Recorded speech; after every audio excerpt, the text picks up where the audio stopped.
Hello, everybody, and welcome back to Getting Over It with Bennett Foddy. I'm Robin at Interjack without a C, and for those of you in VODs, this is just showing up in your subscriptions or in your search, in your algorithm. It's probably not showing up in your algorithm, let's be real. But you don't notice any difference. But I tried to return last week, and then immediately got COVID. Literally the next day. So I took a week off. My huge return was beset upon by outside forces who tried to put me down. But as we get over COVID, let's get over it. With, Bennett Foddy. There we go.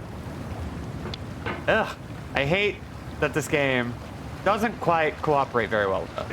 So if you'll remember, we got pretty far, but we couldn't get ourselves far enough to actually succeed. And I decided at the end of the last stream, I would throw myself down to the very bottom. It's a frustrating game. Very difficult to get anywhere because the game is very deliberately built on the idea of the journey being more important than the destination. But let's go meet the kid on the slide emerging from that horrible floating mouth. Oh man, I would love that. Hi Marnie. Are you starting off the day right too? Oh, Marnie is going straight to her bed, which she hasn't done in a while. Yeah, good baby. So I'm going to employ a few new strategies I've learned about, which is going to be me taking even more care into everything I do. I've learned that sometimes you don't even want to rest on your bucket laurels. You want to rest on your hammer. Like a flamingo. We're going to try that out. I haven't quite gotten my groove yet, which is fine. But as we progress, we're going to hopefully get nice and warmed up.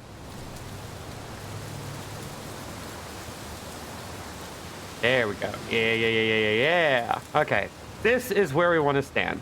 So we're going to use the hammer to kind of pinpoint exactly where we want to be.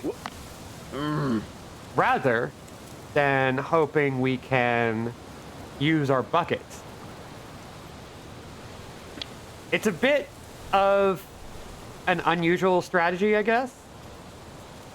We'll reposition ourselves using the bucket so that we can use the hammer.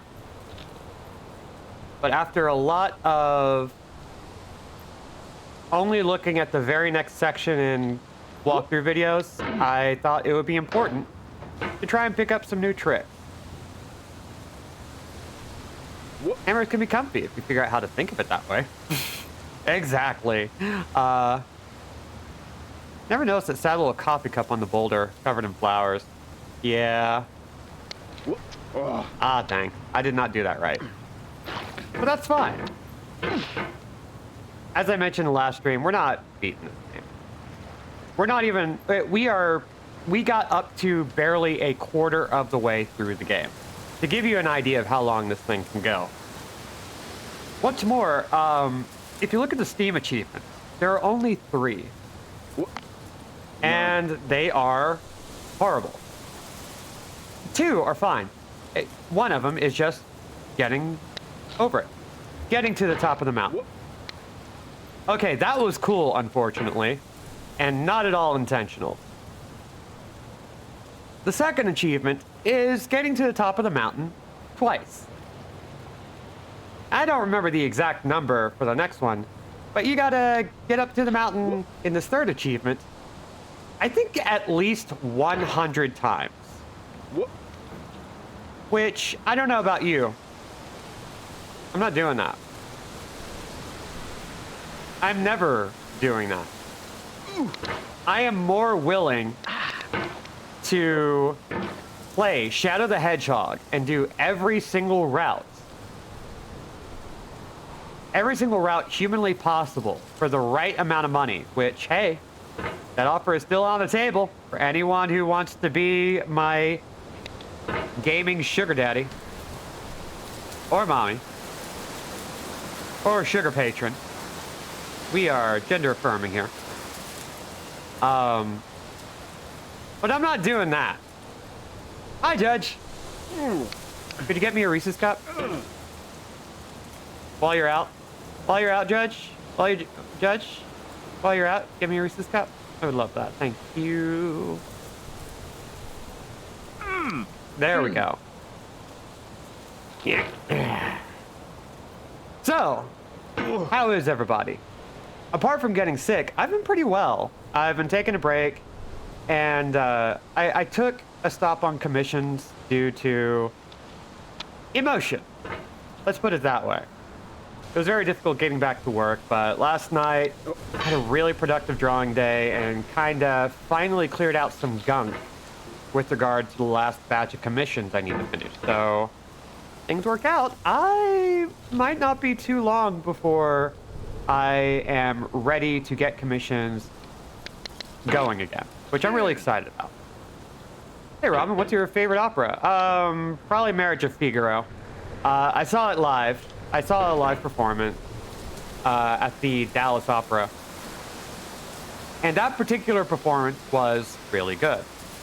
But I also like any opera where somebody is dressed in drag, which is a lot of operas, turns out.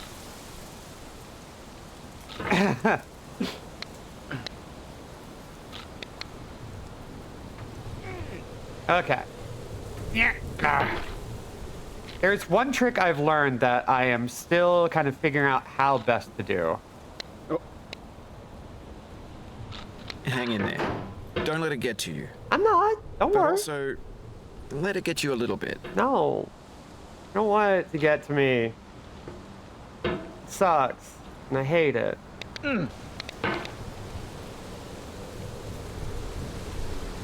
My favorite opera is the HMS Pinafore. Not for positive reasons. Surviving but struggling. You know, Necrobob, that's relatable.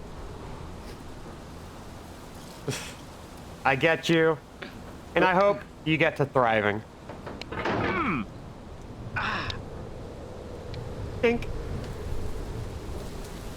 Okay, so we're gonna set our bucket down. Think we can gently set ourselves here.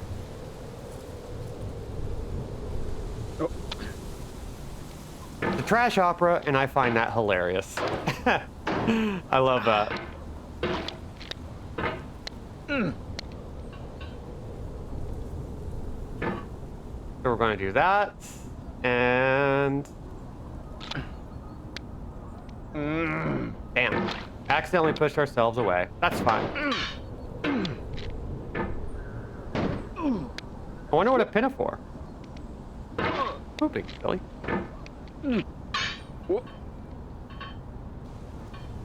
Nope. Hey, there we go. But it's the very model of a modern major opera with costume sets and people dancing in the lock and popera. Wow. You know what? Aleph, you're so good at this. Aleph, for the longest time, has been able to nail these little, like, song parodies. It's so good. It's genuinely so freaking good, and I look forward to them. Whoa! Okay.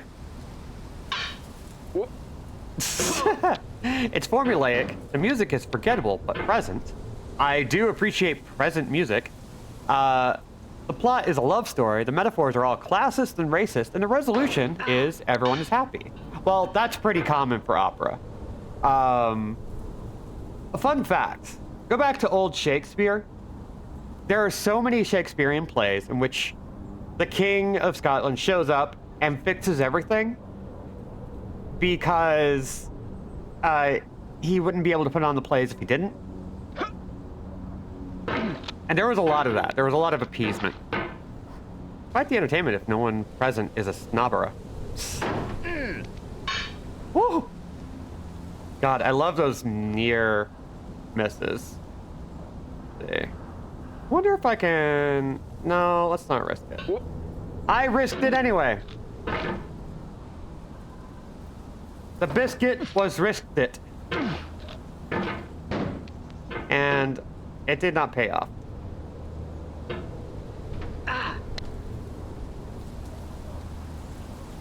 Okay, I'm just gonna go back to the old me.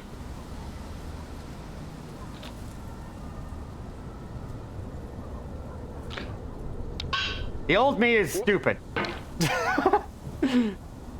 That's fine. We'll figure it out.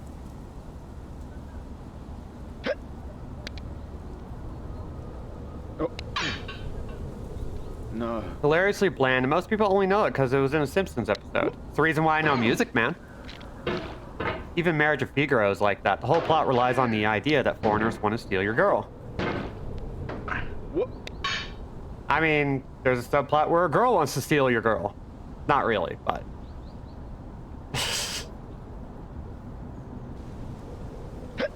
Oh my god. I do forget how this works. I think I gotta try something here.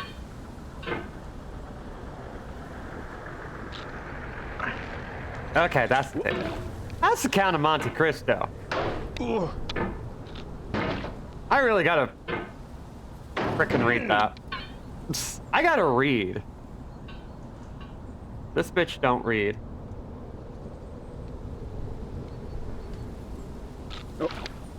Bam.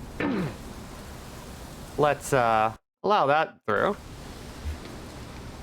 Shakespeare was a hoe. Well, it was a hoe who wrote Antony and Cleopatra, so I respect the grind. Exactly.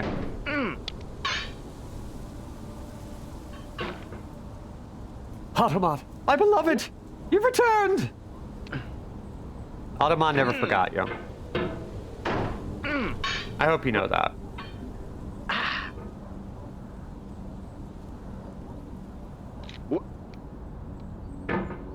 There we go. That's the ticket. Okay, we're going to do it legit. And gentle.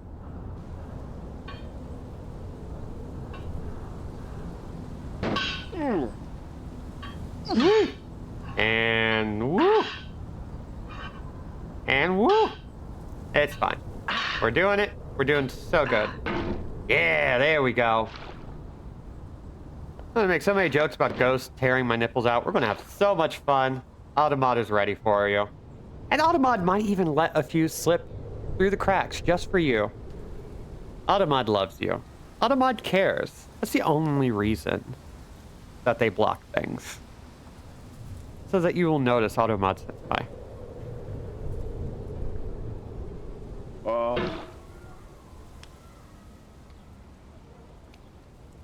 Let's see.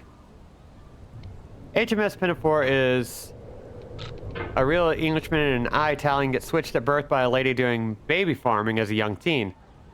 Dope. And the resolution is that the seaman becomes the captain becomes a swabby, and the daughter and chubby lady end up with the guys they nominally have feelings at. I love that. It's terrible. We're gonna gently see if we can rest somewhere over here. We can't. Because there is a slightly more reliable way of doing this than the way I've usually done it. And the ruler of the Queen's Navy loses his entourage.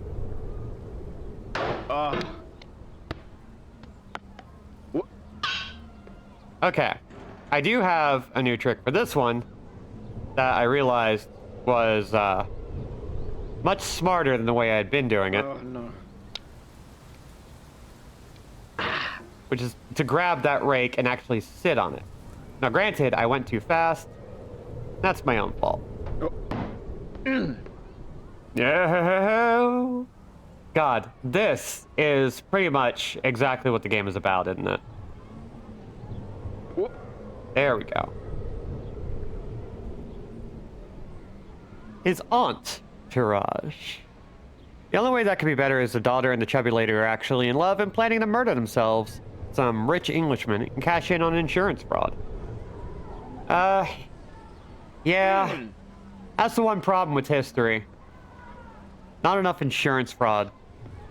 I need to talk about Deflator Mouse and Turandot Rising. I've seen those. Wait, have I seen Turandot? Lark, you would know. You would know if I've seen Turandot. I've never seen Pirates of Penzance, even though I used to know all the lyrics to Modern Major General and kind of want to do it for karaoke. Okay, so the last time we played this is where we got stuck. And I feel like even somebody who doesn't know this game very well would be able to look at that and go, yeah, that seems hard.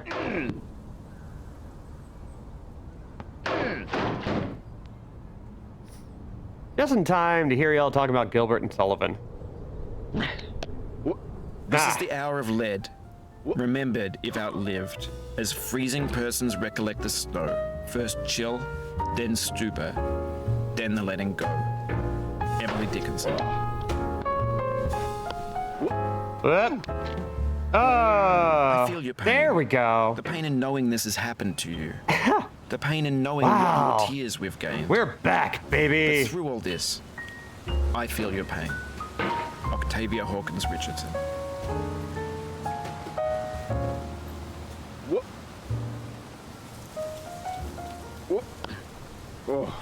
All right, let's correct Automod a little bit. I don't remember if you have. I don't remember if we were dating when I was in it. Nope. We definitely, well, maybe, but I don't think I had an opportunity to see it anyway. So I think I might have seen a rehearsal because I was picking you up one day. That might be what you're thinking of. It was the only rehearsal I ever got to see of yours. I'm crushing your dreams and dashing your hopes. You're climbing a mountain with a hammer and no ropes. Bennett Foddy.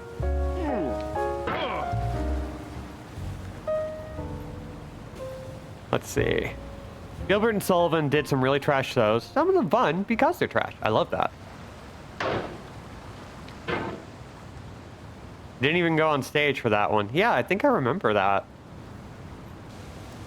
A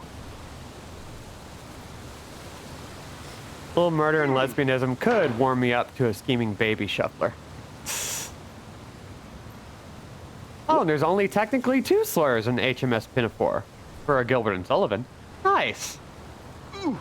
I love minimal slurring.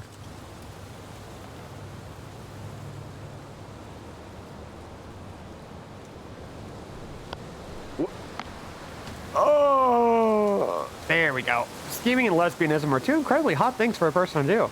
Actually, the one-shot I'm working on, the one-shot comic I am doing pre-production on right now, is technically about scheming and lesbianism. Which, I don't know. That sounds interesting to you. Maybe you'd be interested in subscribing to Patreon that I'll be reopening very soon.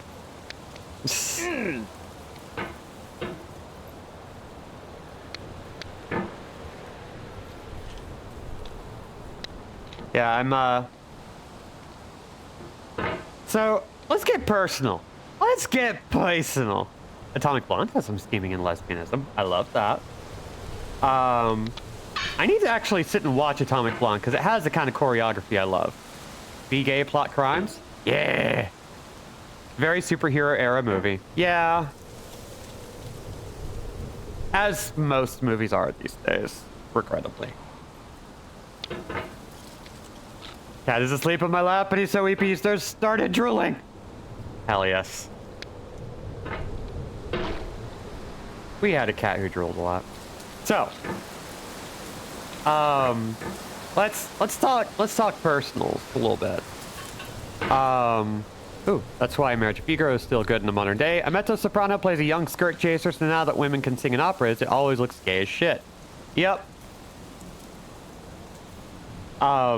So, I've talked about the fact that I have been through a lot of abuse in my life. I'm not going to get into details, so I don't really need to get into content warnings.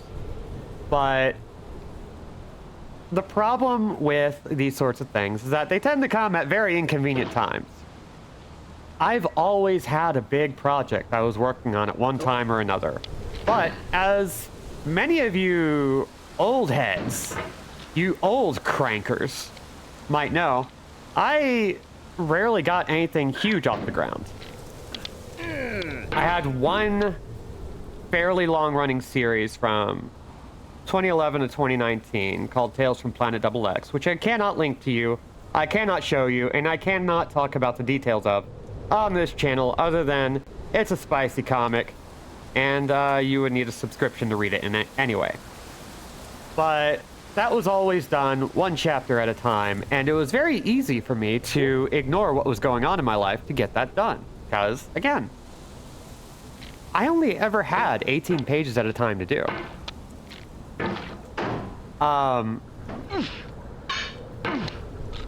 But a lot of my bigger projects wound up getting foiled by people who were, trying to hurt me. And because my memory works the way it does, I have a hard time disambiguating the stuff I was working on at the time, the stuff I was playing at the time, the stuff I was doing at the time, from times of trauma.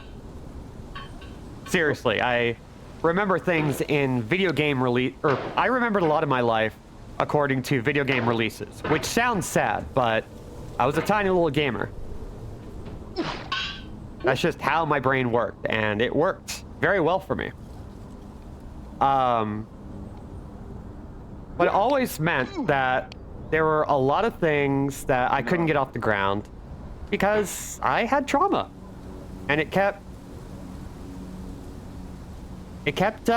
getting in the way of me doing things because I would always remember the significant things I was dealing with when I was doing that. And so, because that once again happened this past year, I kind of put everything aside.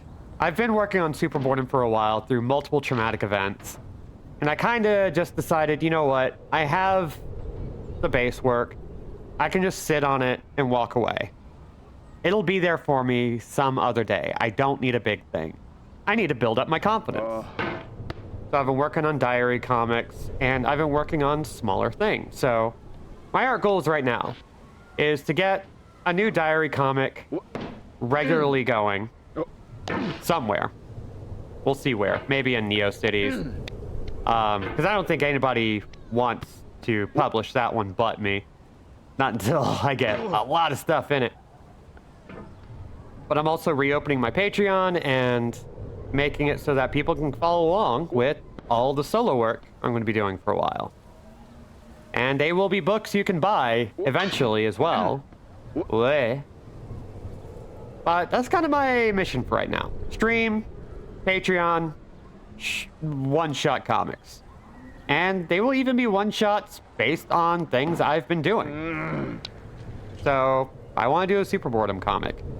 I want to do a Tragic Androids comic. I want to do comics based on properties that y'all probably haven't even heard of because it goes too far back, including stuff like Rustkin, which is an old, post-apocalyptic comic I've been wanting to do for years that I've been tooling and retooling. It's never been an official thing, though I did make a kind of a proto chapter 1. Hi, B. Hi, Caden. And I would really like to do one-shots set in those worlds with those characters. Do stuff that isn't necessarily canon, but could be. And have some fun. And make stuff that is a nice little challenge for myself. I do want to work on for-hire stuff, but right now, I kind of just want to do me. And that's gonna be basically, it's gonna be some how the hell did I do that? I can't. That's not something I can attach to. Okay.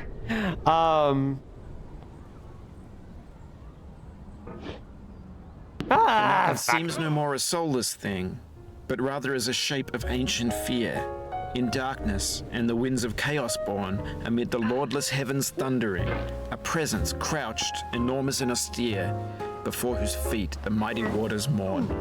George Sterling. Yeah. Okay. Okay, we're gonna take a little second to kind of breathe and put on some music as I catch up on the chat. Did you do the robot gay romance about memories and loss of personhood? Yes. When Signalis was new, I remember that. That was DOE and 5 years over 1 second. Which I'm still very proud of. It was alongside the uncomfortable but thoughtful trans Arabic mysticism comic about body mutilation and blood debts and homelessness. Hell yeah. Yeah, 5 years over 1 second is, really personal to me. I worked really hard on narrative for that one. I was so happy with it. If you don't know what I'm talking about, I actually sell it on my itch page, which I can't link to you because it's spicy, but it's very good. It is the comic I am pretty much most proud of. Just because I was, yay, Aleph and Lark, no, Ruskin. I've only ever seen concept art from it, but it's all gorgeous. Thank you. Robin Draw Letty, I've been thinking of asking you this for days. You should be proud of it. Can I link to it? I don't know. I don't promote my comics on here very much. Hi, AJ. So, like, if people link things and it gets through, then I can't stop it. I'm exhausted, so I won't be here long, but I want to say hi, and I'm going to read those hacking comics. Hell yeah.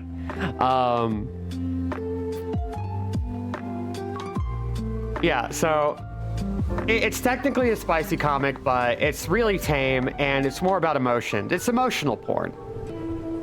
Technically, you can do anything at least once. I'm very good at doing things one time.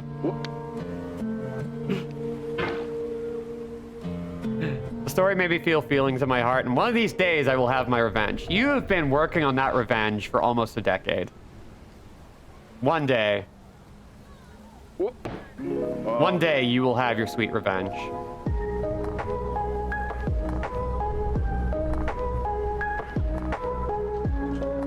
I believe in you. You can do it. Oh, God. Oh, I forgot to turn the music off. There we go. Get out of here. I'm actually having too much fun and making mistakes, and I just don't care. Not in a, I don't care about this game way, but in a, I'm kind of enjoying the failure way, which I think is the point. Like, yeah, you can win at getting over it with Bennett Foddy. Totally possible. You can get an achievement for beating this 100 times, which I will never get. Because honestly, just enjoy the process. Yeah. You know, there are people who are willing to copyright strike songs from this game that are meant to be royalty free and don't actually cost any money because they're over 100 years old, but people will still copyright strike it even though it's still fair use, because there's like, what are you gonna do? Everyone who had ever had any hands on this production is dead. It is older than Mickey Mouse. The Mickey Mouse clause doesn't apply. But people do that nefariously all the time, so it's like, whatever. Yeah, I will draw a Letty for you, Lark. I've actually drawn a Letty somewhat recently.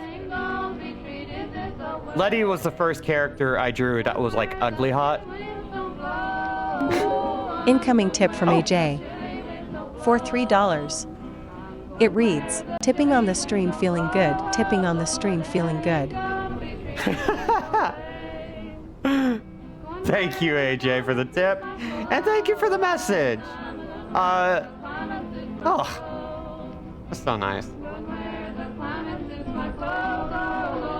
And you too can tip and have your messages read live on stream, if you so choose. And I really like it, and I honestly could use the money because I have no income at the moment. Like, I don't like shilling for money, but also I kind of have to because I have a credit card bill to pay.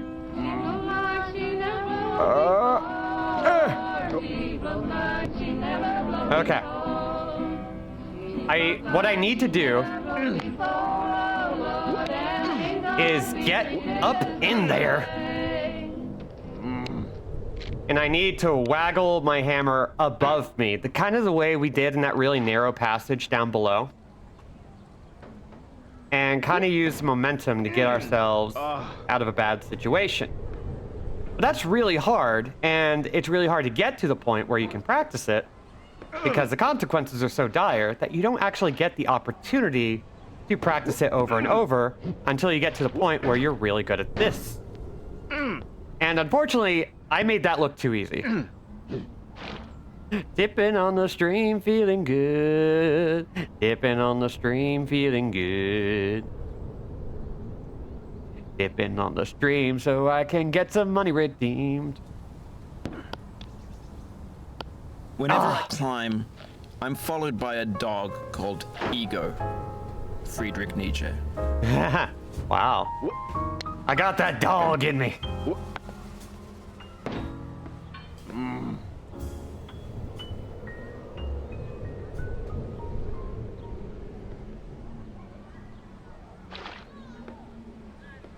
Yeah, I don't know. I need money. It's not desperate, but oh man. I keep having payments come through, and I keep having bills to pay. And I would love the support. I would love to keep making stuff to kind of build up funds so that I can have more comfort in doing this stuff, buying games for the stream, buying equipment for art. I need to buy a new Cintiq arm, which Lark is helping me with, but like, man, it costs money to not have money. It costs money to not have money, and I hate that.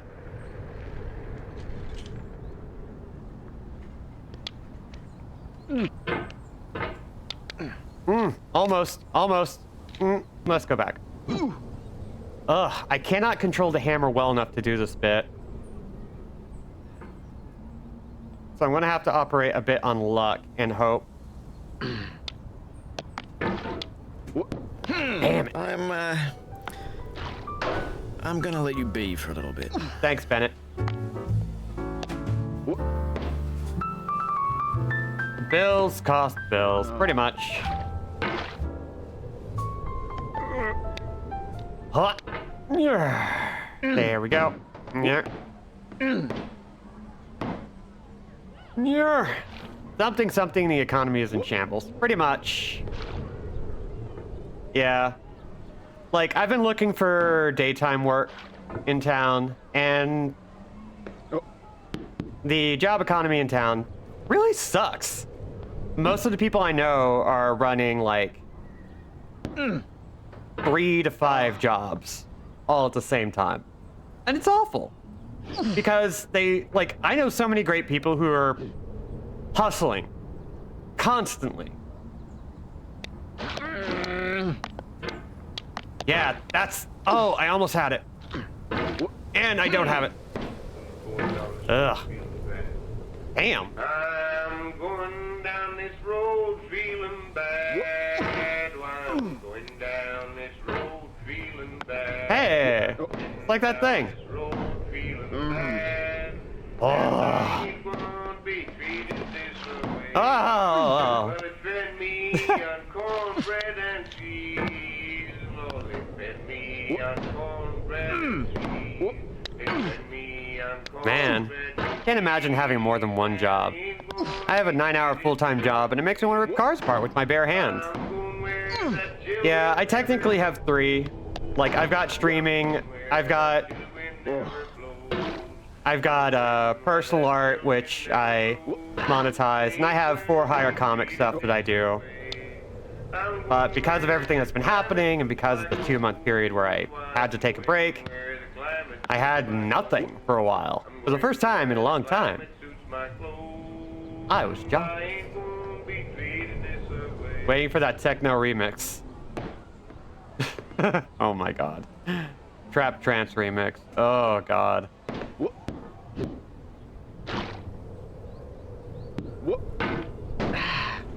No. Y'all like that little push I just gave myself? But yeah, I know one person who has like 5 different jobs and runs various events all over town. His birthday it is today, so if anybody wants to, I doubt they're looking because they're busy, because they have 5 jobs. But anybody just wants to say happy birthday, Phoenix. Just go say it. Just go ahead and say happy birthday, Phoenix, just so we get that in the record. They're a really cool person. They invited me out to one of the monthly and bi-monthly queer events and helped me get like a whole bunch of new clothes that, you know, if you've been following my personal account, No. you've seen some of the clothes Incoming they tip donated from to me. BII for $10. Ooh. It reads, can you pay my bills? Can you pay my telephone bills? Can you pay my automobiles? If you did, then maybe we could chill. Thank you, and hell yes. Oh my god. Hey, y'all want some music? There is a Tiny Desk performance by They Might Be Giants, where they did a series of covers, and bands had to sign up for whichever cover they could, and the longer they took to pick one, the fewer options were available. They Might Be Giants has done it a couple of times. They've done Chumbawamba, which is a great version. They had a whole bunch of people on staff and their band all singing all at once, but they also did Beyonce's Bills, Bills, Bills. And it's actually an incredible cover. Dang it. So, if you ever want to have like a good frickin' cover of a good frickin' song with some really good wordplay, They Might Be Giants, Bills, Bills, Bills. You can find it on YouTube. It's really easy and it's adorable. Like, I love the 2 Johns. I have been a fan of They Might Be Giants for so long, and they continue to be good dudes. They play it pretty regularly live. Yes, I remember that. And thank you for like saying happy birthday, Phoenix, because like she deserves it. She's good people. She's been keeping people in business for a while. She has paid it forward in her community for so long and deserves love and respect. And also, I can say this because she's a sex worker. She's also really hot. And she's good at being hot. Like, that's the thing. You can be hot, but it's hard to be good at being hot.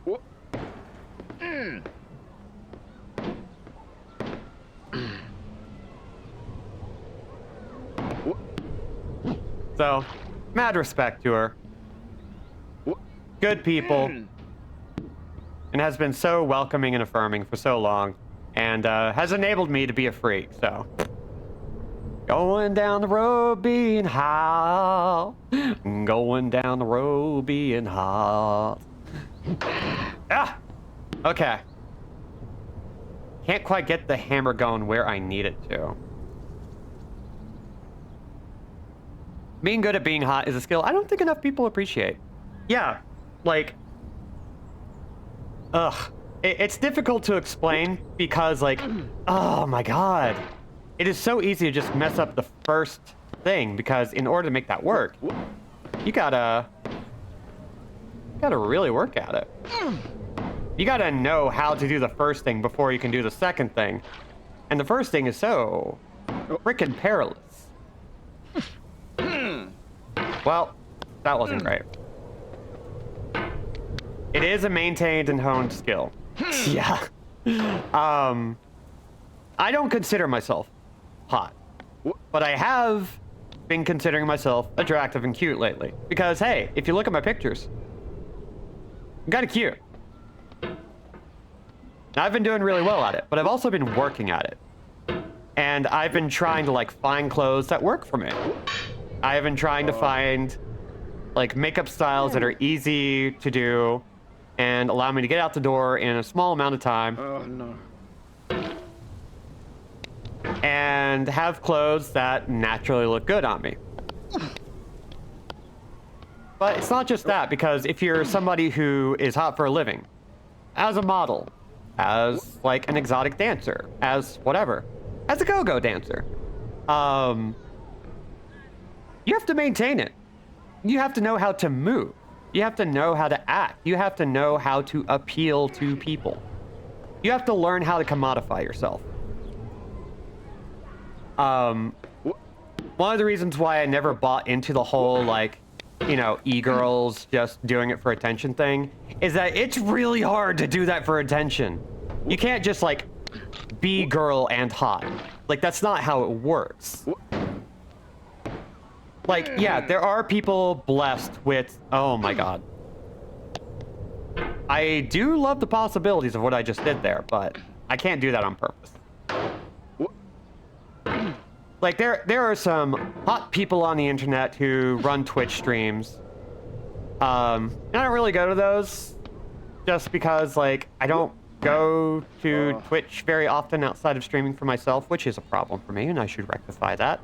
But, like, you have to have a personality. You got to know how to actually behave. And there are a lot of weird little rules about being a hot commodity.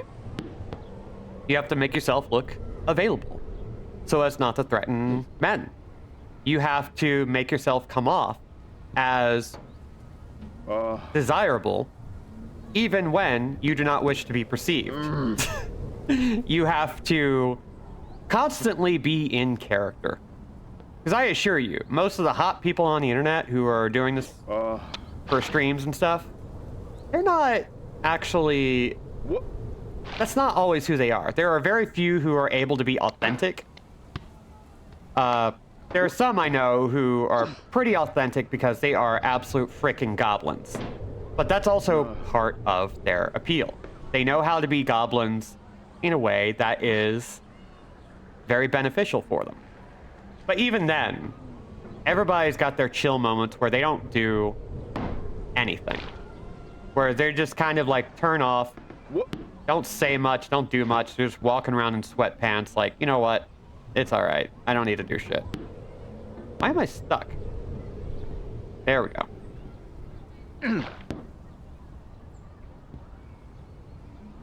And it's exhausting. I know, because I've talked to these people.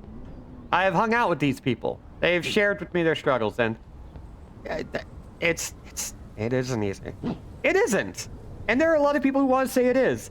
A lot of incels, specifically. Here on the opinionated crank hours. That's what I need to do. Yes! We finally did it. I did what I was supposed to do, and it kind of worked out.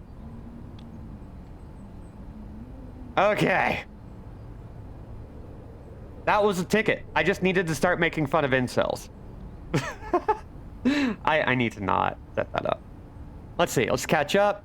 You can have a hot body, but still not be hot. Yep. Just because you have a Fender Stratocaster and can pluck the strings, it don't make you Hendrix. See, you get it. Your choices have been working quite well for you, he said, hoping not to sound like grateful people. Nope. That's actually quite nice. And you know what? Whenever I post a picture, I pretty much, like, enjoy the attention. I do enjoy it. I will say that. I feel like being hot as a job is sort of like being a Disney character actor. Yeah, exactly. A surveillance camera. They wanted a lot from you. Daunting you, taunting you, resetting and delaying you. Players played stoically. Now everyone's turned off by that. They want to burn through it quickly. A quick fix for the fickle. Some tricks for the clicks of the feckless. But that's not you. You're an acrobat. You could swallow a baseball bat. I don't want to swallow a baseball bat. And also, god damn. And I finally got to sign into the Twitch website at the same time. Hell yeah. So you got to witness it. So 45 minutes into the second episode, I finally got past the point I was stuck at an hour into the last stream. Okay. I'm going to try something different. I'm going to just push off and wait. Yes. Nope. So I gotta do a little hoppy. Let's do a little hoppy. Wanna do a little hoppy? Whoop. Now I know, most likely you're watching this on YouTube or Twitch, while some dude with 10 million views does it for you, like a baby bird being fed chewed up food. That's culture too. That's me! Oh, I have 10 followers, not 10 million.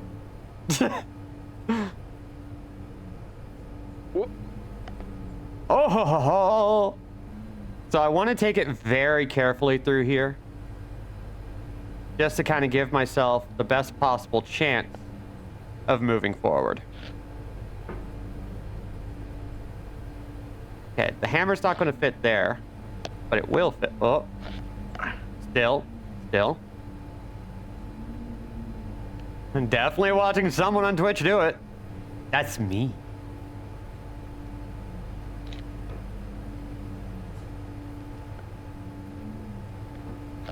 I am the culture he's talking about. Why is that being so fussy for me? Because I'm not really paying attention to what I'm doing. That's why. Let's settle on the lid. And we're going to... Whoop. Yeah, okay. And it looks like we might have a good But on the off safety chance point. that you're playing this, Yes. what I'm saying is, trash is disposable, but maybe it doesn't have to be approachable. What's the feeling like? Are you stressed? I guess you don't hate it if you got this far, feeling frustrated. It's underrated. Yes. Bennett, I fully agree. I'm not actually frustrated, though. I'll disagree with him on that point, but only on a subjective stance. If I am frustrated, it's a frustration born of entertainment. It's a frustration born of a desire. Orange Ooh. is sweet, juicy fruit locked inside a bitter peel. That's not how I feel about a challenge. I only want the bitterness. It's coffee. It's grapefruit. It's licorice. I respect it, Bennett. That's going to be difficult. Because I have to shoot myself up. This is going to be very perilous, so I need to be very careful. Let's see. Mama Ostrich. Oh no. Don't make me mama. If you make me mama, I'm going to lean into that. But Robin, what if I miss that triumphant moment? How could I possibly get caught up and be part of the inevitable conversation about the stream with my peers and coworkers? Crow, that is a regrettable feeling to have missed something super beautiful. But buy me some peanuts and Nanderjack. I don't care if I never get back. Hi, super fan bot, and welcome. That's a good bet. I love that bet.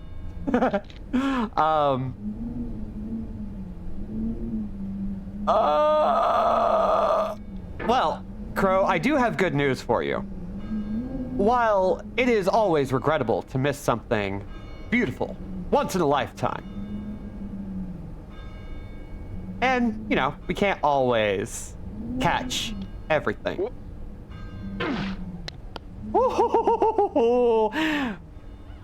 There are two ways you can fix this.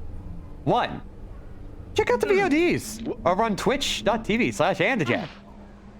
Fuck! Where I curate everything. I put everything in nice little collections. The whole 9 yards. It's great. But hey, like, maybe you don't like Twitch. Maybe you don't want to give Jeff Bezos your money or your clicks. Well, good news, youtube.com/Andajak. You might be wondering, what's over there? Well, guess what? even more VODs. Dating back 2 years. Seriously. I've been putting everything I can over there for a long time. So if you missed something like, say, old Halloween specials, where we played Silent Hill and the Resident Evil remakes, well, guess what? They're all there. Did you want to catch Yakuza 0 and Yakuza Kiwami 1? Guess what? It's there in full. Every episode available. Did you miss Signalis? Yuppie Psycho? Maybe you wanted to go all the way back to the beginning and watch, I don't know, Superliminal or Manifold Garden. I think I have those up. If I did, they're up there. Some of the very first streams I ever did before I became an ostrich. It's a good time. And, hey, I know, money's tight these days. I know. It's very difficult. And even though you could subscribe to this channel and get access to a whole slate of emotes designed largely by me, save for the Hi Debbie emote where you can say hi to my mother, which was designed by Lark. You can also just go to youtube.com and subscribe for free. Because guess what? VODs will be available for free forever. The only exception to this is the raw footage. If you're subscribed, you get access to the pre and post shows whenever they're available. It's a good time. And all the Fatal Frames. Oh my god, we did 5 Fatal Frame games. And best yet, even on YouTube, I try to get everything up within 24 hours. Sometimes even less time than that. Because I'm a consummate professional. Remember that Halloween stream that lasts until like February? Oh yeah, the Resident Evil remake ones. And we're so close to the next one. I got to figure out when I'm doing that. Because, you know, we play... fuck. You know what? We've already done it twice. We can do it a third time. We're good. Single most used emote in the channel's history. That is actually correct. The Hi Debbie emote has been used more than any other emote I have ever made here. Because my mother is great. And she comes and visits my streams. And she doesn't care if I swear or say naughty things. Because she's also kind of a goblin. Oh, and actually... I need to make mention, because my mother has been through a time.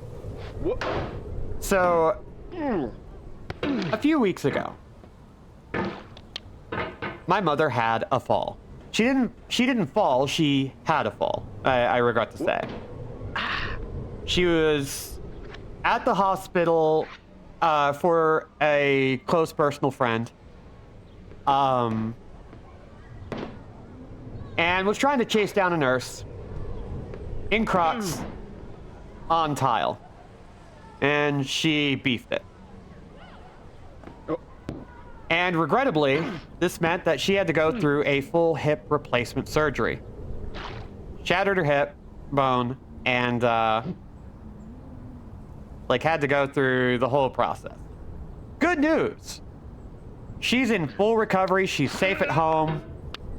She's doing quite well, actually.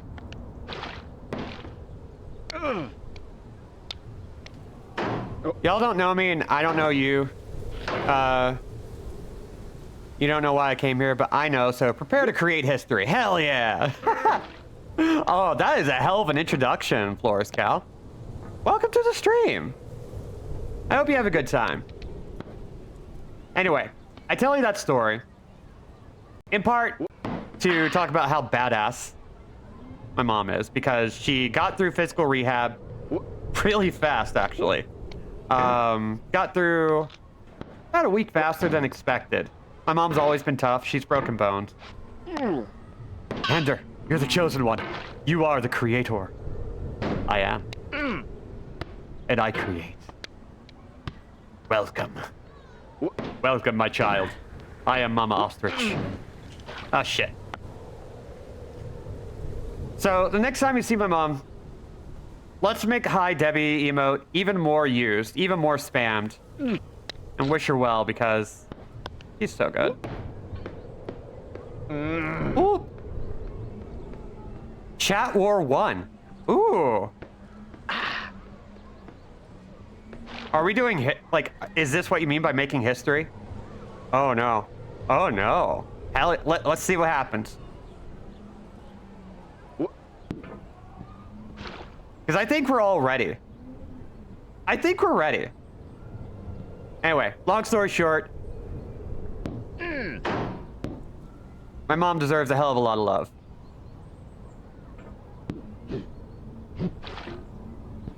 Say GG if you're down to play here like how we used to play with Legos. Oh, we been. We GG.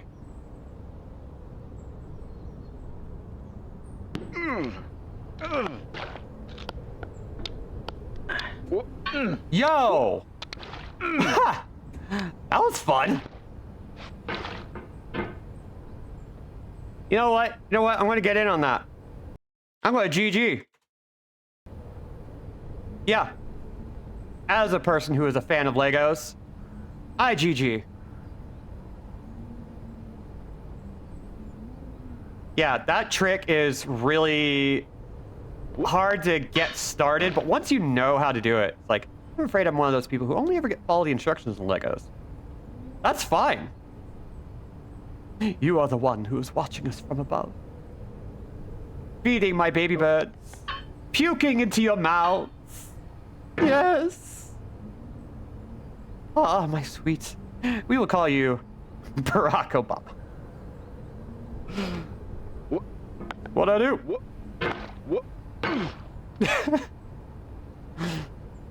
You're a class act so far. So.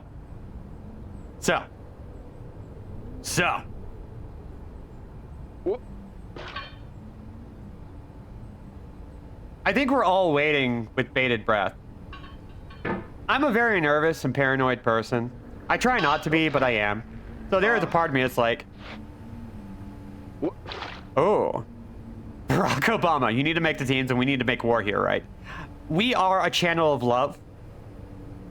But, so, let me be clear. While we are a peaceful nation here at, twitch.tv/Andrewjack. Whoa!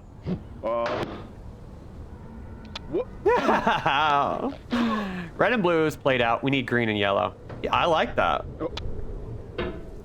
Okay, so we need to make war here. Okay. What is a good inconsequential battle? I have an idea. Oh, okay. I'm a very paranoid person, so I will admit I'm nervous as hell by what you're about to suggest. But let's make it good because you've got everybody riveted. You have commandeered the chat in a compelling and unique way. I was about to say, is there going to be a problem for this war if I like everyone in this room and think they're very cute? Pizza toppings is usually a dumb comment war. I feel like we can have a fun little competition here. A fun little fight without hurting people's feelings. People on blue team need to have a blue nickname. The Fighting Mongooses. Oh, you know what? I actually already have the names. We'll do color name followed by the Crankers and the Jackers. How's that? So are you a cranker or are you a jacker? Oh.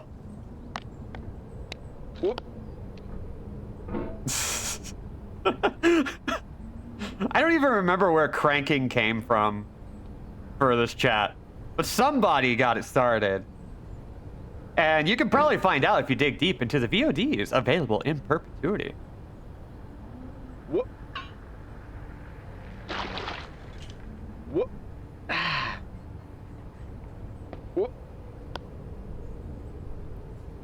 All right. He goes RE4. Something to do with crank. I love crank handle, so yeah. Who's in which team? Okay. Now, if you see in the little chat window, everybody's got colors. Oh no. We've got warm tones and cool tones. We've got green, we got orange, we got yellow, and more.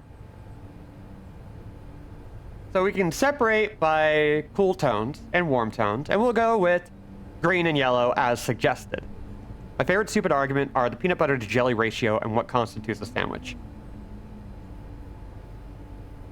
Okay. I don't want to go into is a hot dog a sandwich. However, I do want to figure out how to...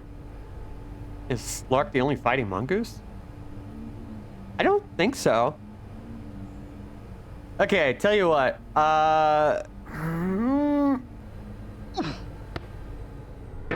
Oh no. There we go. Their power is great. Okay, so I think Lark has pretty good. But I feel like we're missing that magic element. We really got to work on this, you know. While I'm working this out, we gotta figure out the fight. We got to figure out the war.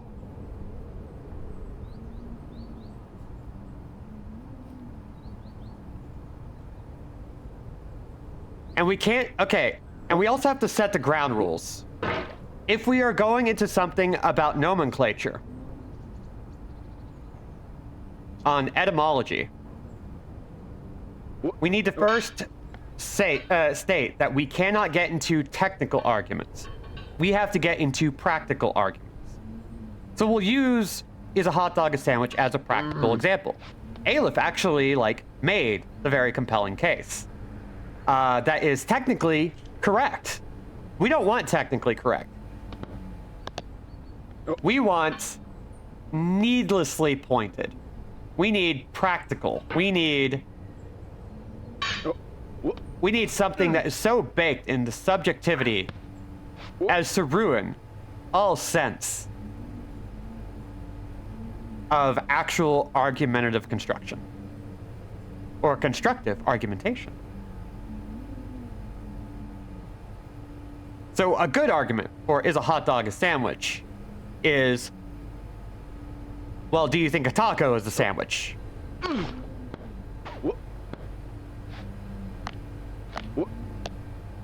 Oh, no, we're not doing that. So we gotta really find the argument. I would not be confused or annoyed if I received a lobster roll and that bun is close enough to a hot dog bun logistically that would render myself unable to complain about a hot dog it gets by on technicality.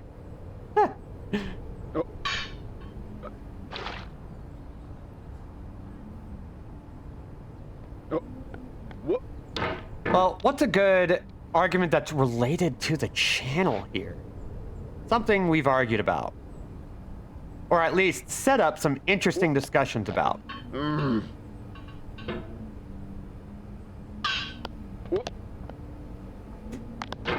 Damn.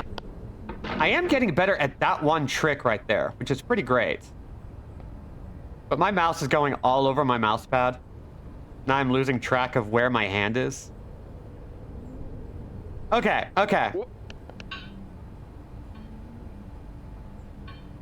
Show of hands, and we need people to be able to switch sides and argue for something they don't agree with in case we get uneven. Let's just go with hot dog as a sandwich, because I think that one people have opinions on. No. If you are team hot dog's a sandwich, you are a green jacker. If you think a hot dog is not a sandwich, you are a yellow cranker.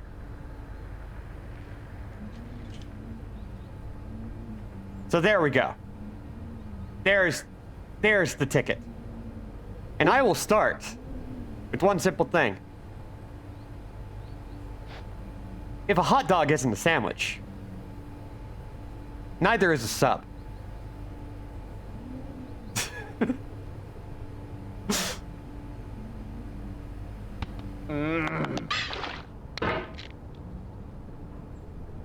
There you go. There's the fight. Go for it. And if you find that one side is a little too outnumbered, feel free to argue against your best interest and switch teams. So, hi, Lindsay. Came in just in time. Are you a green jacker or a yellow cranker? This isn't Fish Game. That's right, Lindsay linked me to a very fun little game that's like this, where you play a fish, and you have fish physics. No! No. I couldn't find the eagle emoji. Now, I myself am team hot dog is a sandwich, which I think makes me a green jacker, which is fitting. I am Jack. J-A-K, not handsome boy cat Jack. I am yellow, and I do enjoy cranking, but also I'd call a hot dog a sandwich because I typically define a sandwich by edible filling softer than the things on either side. Ooh. Like a Pop-Tart, which is a sandwich. And so is a Hot Pocket, actually. And a Pop-Tart is just a Hot Pocket. I posit that there is a sandwich-adjacent category that is toast. I love that. So, Lindsay, we were talking about whether a hot dog is a sandwich. If you think it's a hot dog is a sandwich, I think I'm getting this right. I might be misremembering, so somebody please correct me if I get it wrong. If you think a hot dog is a sandwich, you are a green jacker. If you think a hot dog is not a sandwich, you are a yellow cranker. You can argue in bad faith. You can argue with petty logic. You can argue solely for the sake of arguing. Crank that thing, baby!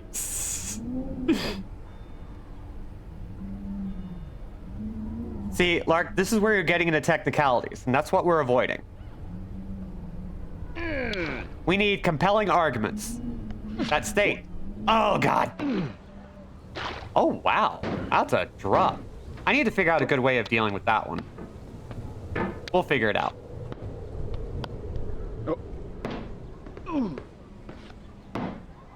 So, let's see.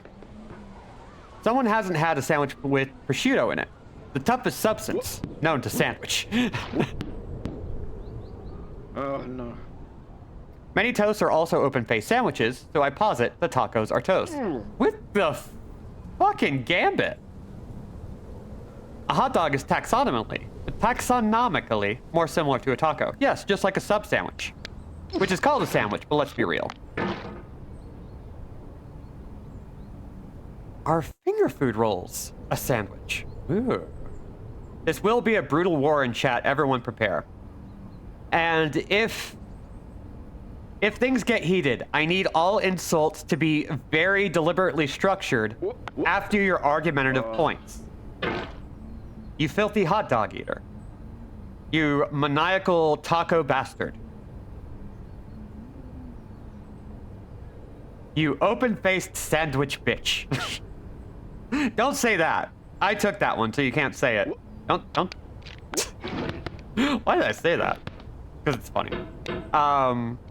Temporary theme song of a channel. Oh no. I can't click it, but open that up for yourself if you're live. Similar to those types of bow that you wrap around the foodstuffs, you wouldn't call that a sandwich, wouldn't you? A soft taco, a sandwich rather than a toast, because of squishy outside. Interesting. There may be a Venn diagram of sandwich, toast, and wrap.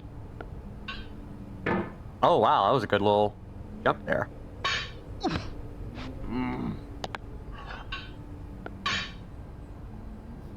Is your head a sandwich? Clearly not, because there needs to be something between those huge fat buns you call ears. That's a good one right there. No. That is a lovely sandwich-based insult, and I love it. I just don't know why hot dogs not being sandwiches affect submarine sandwiches or grinders or hoagies, etc. Hot dog bun is classically connected, unlike the arguments of hot dog eaters, which are not connected to reality. I'm glad we're all understanding this.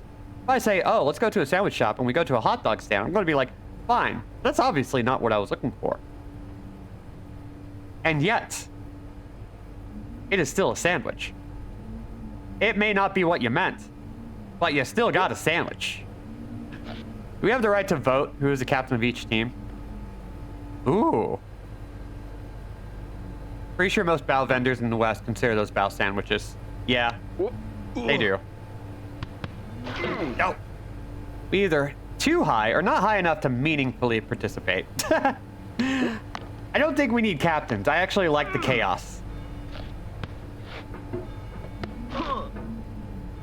I think just the fact that we are all in this together to hurt each other in a completely meaningless and inoffensive way.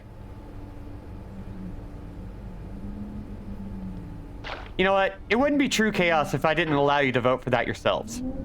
Let's go with that. No gods, no leaders, no captains, only sandwiches. Because hey, we can have another fight about who gets to be the leader.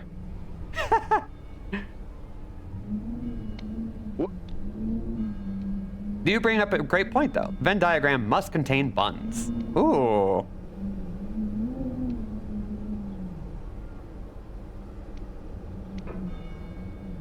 Only sandwiches that are pointedly not hot dogs.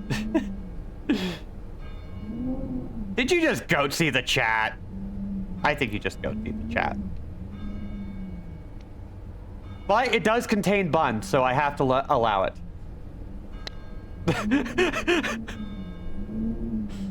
I'm so glad we're all in this together. Ah! That's fine. I want to elect Lindsay because too high or not high enough is to meaningfully participate is officer talk. Otis. Hi, Ryan. Are you a green jacker or a yellow cranker? Do you think a hot dog is a sandwich? Then get over to the green jackers. Do you think a hot dog is not a sandwich? Get over to the yellow crankers. We're fighting.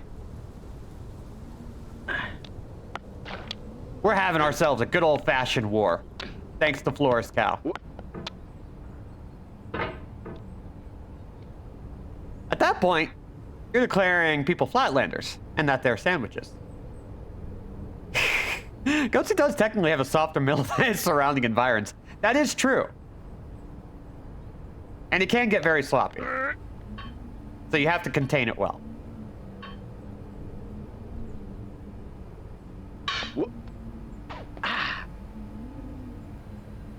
Remember, ladies and gentlemen, we are not allowed to talk to the enemy team, except in argumentation. No, the bread isn't going the right direction. Oh. So you're a yellow cranker. I see. Is a goatsy a sandwich? The fuck is a goatsy? Don't worry about it. Anyway, nobody explain goatsy. Nobody explain goatsy to the person who did the goatsy emote.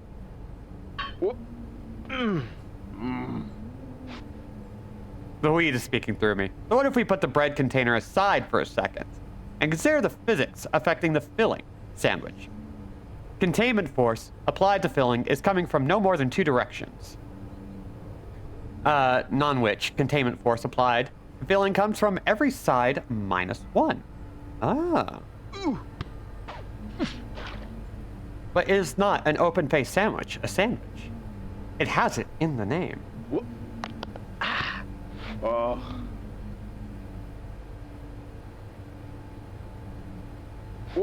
Anyone who says, what's goatsy is just asking for it. Judge, very good. It was either goatsy or a superhero, undecided on their chest logo. Filled my hole, Superman. Saying a hot dog is a sandwich is like saying a peccary and a boar are the same. They are not. They may have some of the same features, but they evolved independently. You meet two boobs, See, that's the spirit.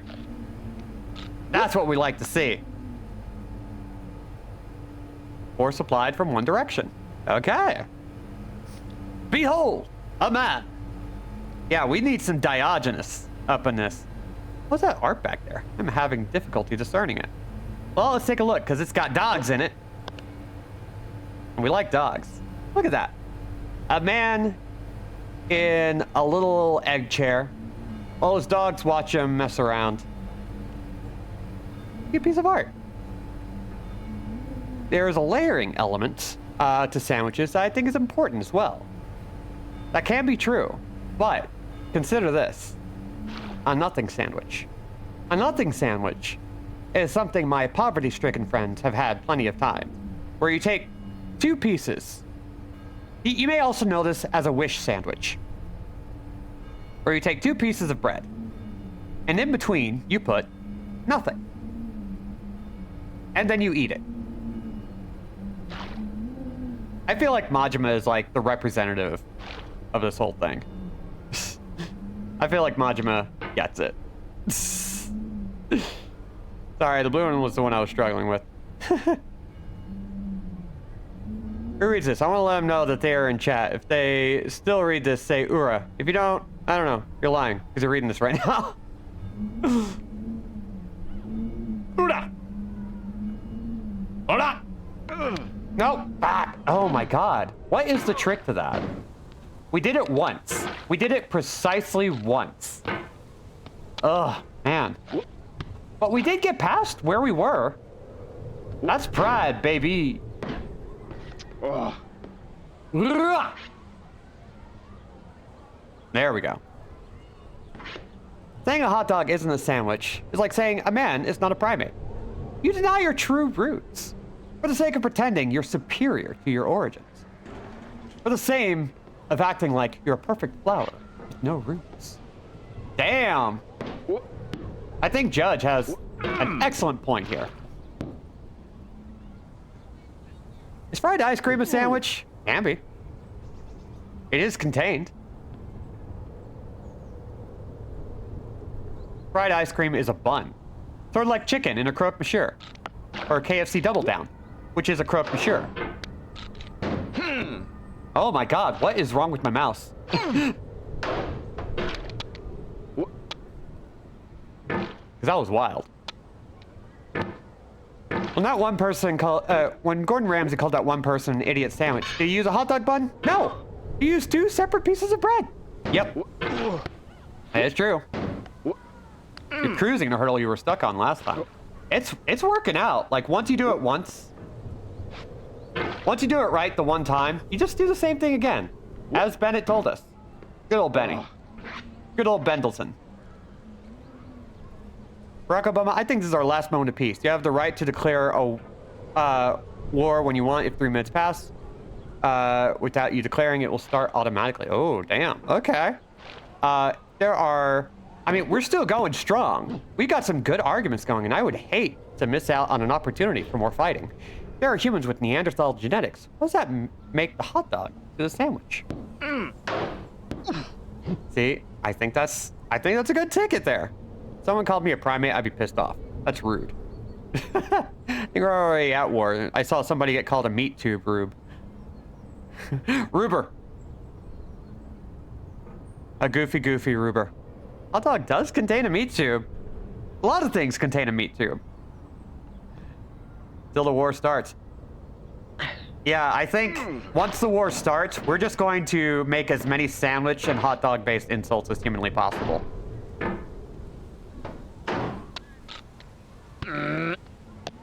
If we can convince one person to go to the other side in this fight before that 2 minutes is up, we will call for peace and settle this war once and for all. Is there anyone convinced one way or another? Rude, Automod. That's a Fifth Element reference.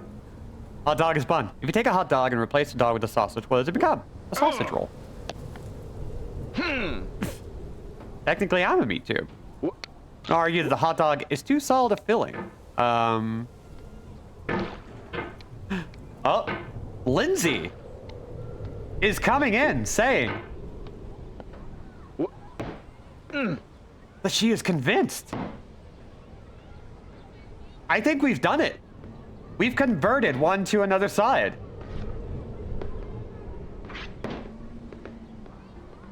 So, you know what?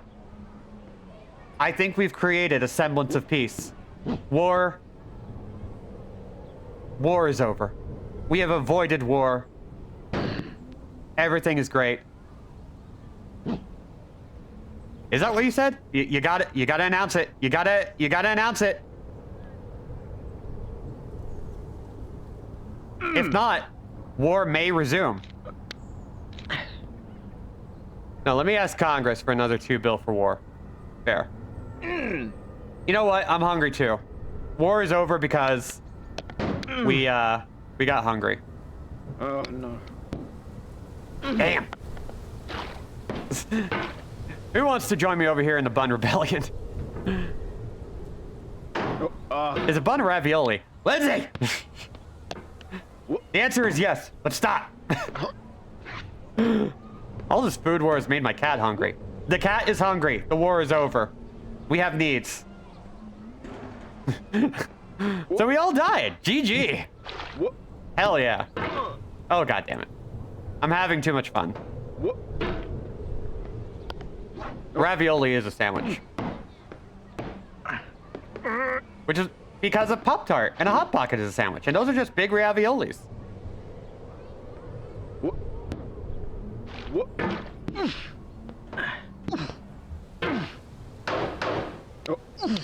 Whee! I do love how going kind of nuts here makes for some good fun. Cultural divergence is exactly the reason why I'm a Chaos Goblin about this argument. Yeah. I'm gonna go to sleep after so much adrenaline out here. Have fun, Duckman, maybe Skinwalker or some kind of fucked up furry. I am Mama Ostrich, I will have you know. It has already been deemed in this chat before you arrived. You are all my baby birds. I want my children to stop fighting. You are now my child. Go to bed, my child. Sleep well and do not let the bed bugs bite. And thank you, Flores Cal, for that lovely engagement.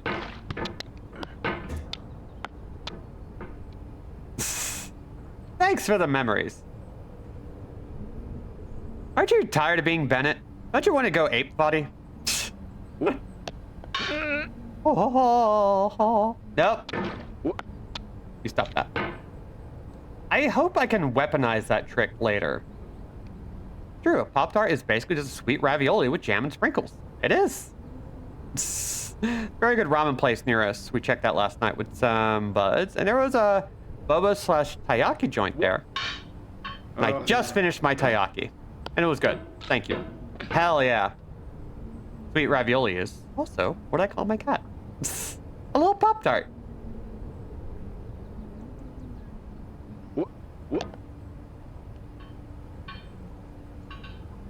Eh.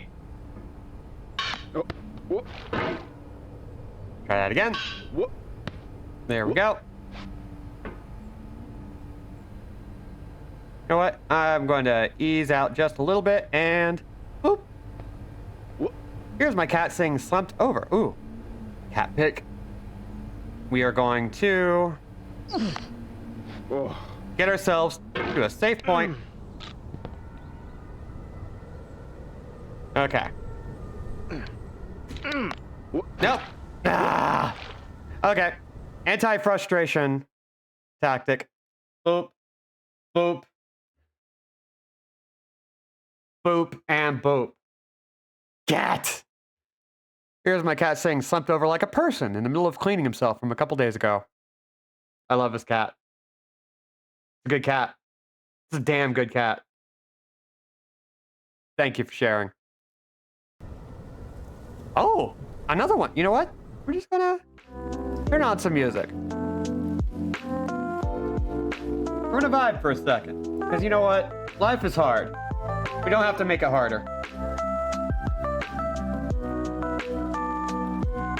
Let's see. Ooh, cute. Yeah. Let's check this out.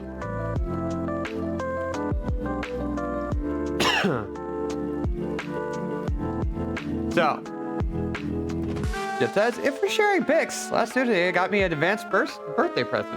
Oh, hell yeah. Look at that. That's some good stuff.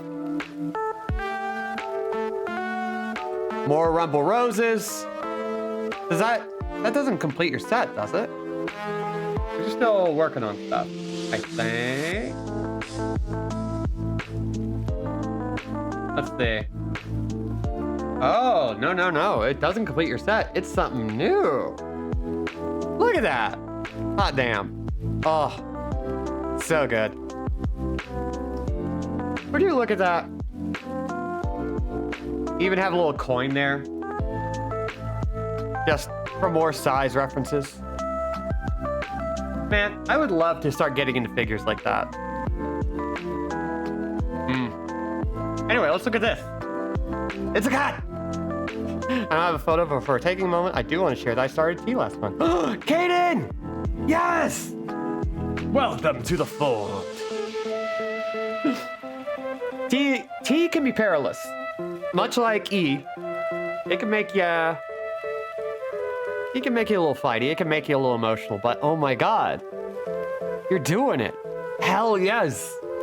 We get cats, we get HRT stuff, we get all that mess. Oh, I love it. Oh, I think with that, we are ready. We are fired up for more. And launch! Actually, you know what? That little break was kind of nice. Yeah.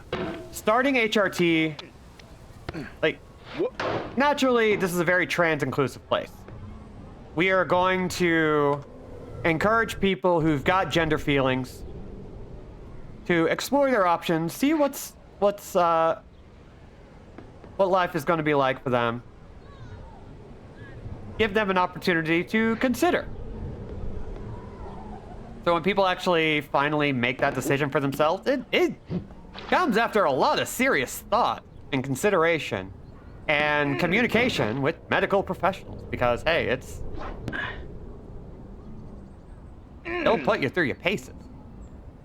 So far I've been getting a little greasier, a little more easily frustrated, but otherwise been going well. Hey, if you already know how to manage your emotions pretty well, it'll be tough, but you got this. I know you do. I'm really excited for you.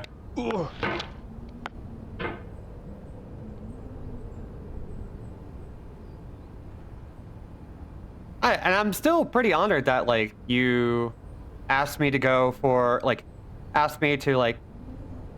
go with the new name. Like, live on stream, because, like, I love honoring that. I love giving people a chance to be referred to the way they feel comfortable. I want people to explore that. I have, by some people's admission, quote unquote, made them trans. I have enabled people to consider themselves in a new light and try things out. And it is such a weird honor to be able to provide that. And I would love to keep doing it as long as people feel safe about that. But it's like, oh man. I just love being able to do that for people. Thanks for being rad about that. Oh, it's no frickin' problem. If it helps you feel like more like yourself, I'd be an asshole for not doing it, but I'm happy to do it. I strongly believe that the big reason why people make such a fuss about it in a negative fashion is because they don't really understand it. Because they don't really understand that stigma doesn't equal an actual problem. People don't really want to question it. They just want to push back against it. And I'm not about that life. I want to consider it. I want to consider people's happiness. I want to consider people's ability to do what makes them feel good.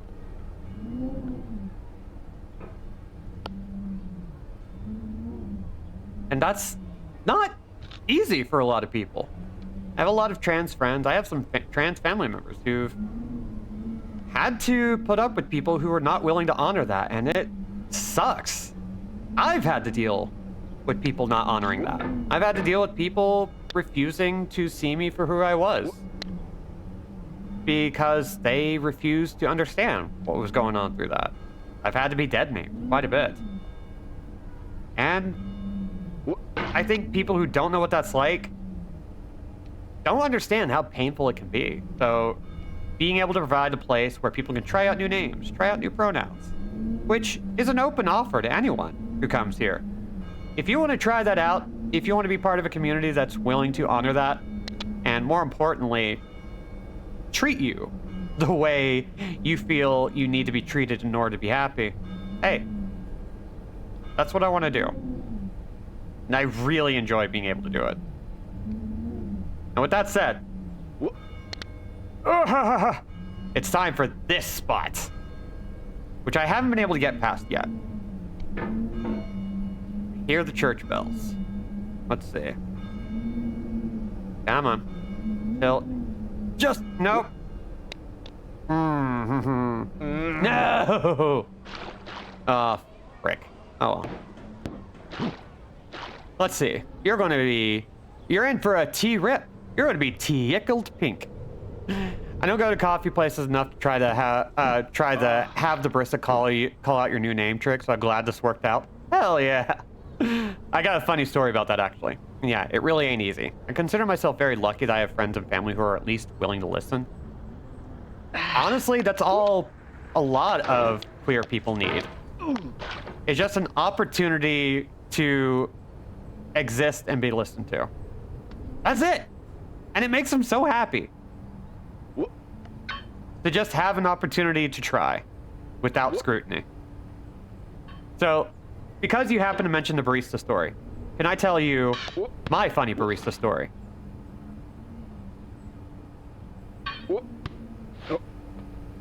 Too hard, sorry. Well, that's different, Lindsay. You're already very accepting, but you just have very hard video game opinions. You'll respect pronouns. My God, you will not tolerate somebody saying good things about Elder Scrolls. Anyway, okay, so this is actually about how I decided on my name. So, Lark is Batman.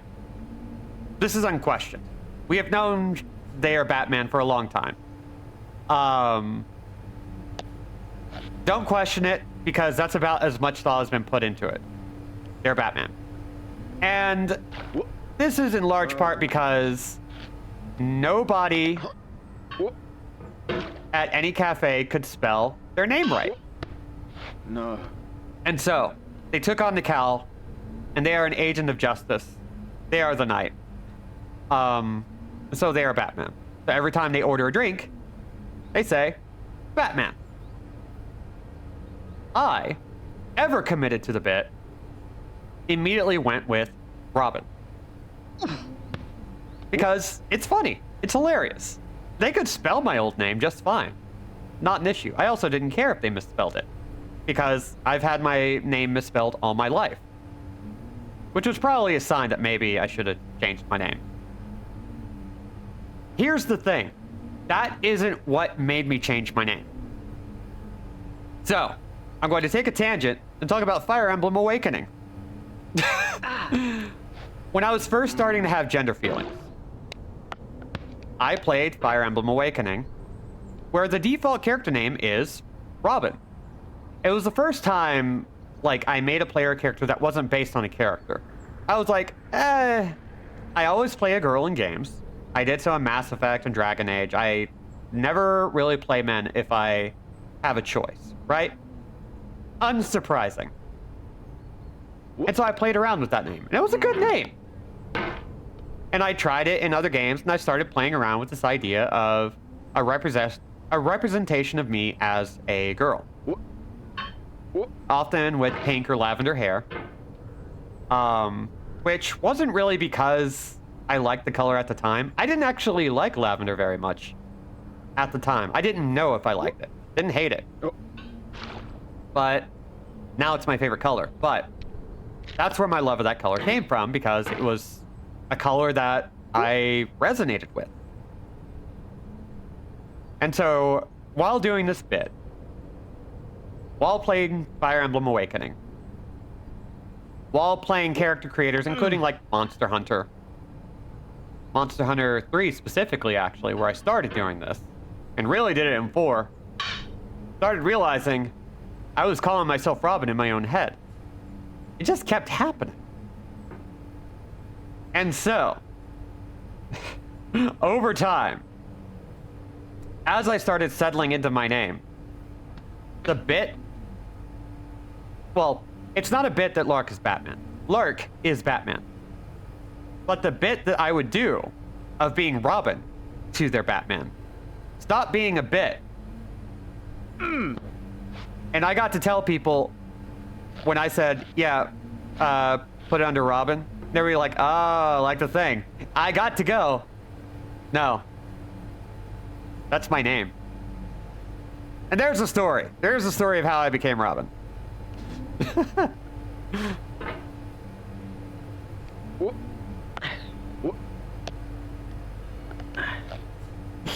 So yeah.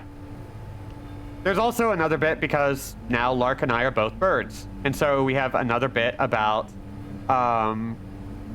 being 2 birds, 1 scone, which is our Wi-Fi like name, actually. It's a good story. Thank you. It is. They video games are going to turn you into criminals and killers, but they only turned you into a cute girl. I mean, they kept giving me the opportunity. Video games made me trans. I love telling people that. It's a good bit. So, yeah, that's the whole story. I didn't test my name out at Baristas, but I did have an opportunity to turn it into a bit, which, much like everything else, I do everything for the bit. Regrettably, I do everything for the bit. Okay. Damn. I'm gonna try something. That's not what I intended to try. No. That is also not what I intended to try. Damn it. Hey, can I give like one really good, like, loud expletive? Because I've been doing that a lot, but like, oh god, you know what? I deserve it. Fuck! There we go. Thank you. I really appreciate it. It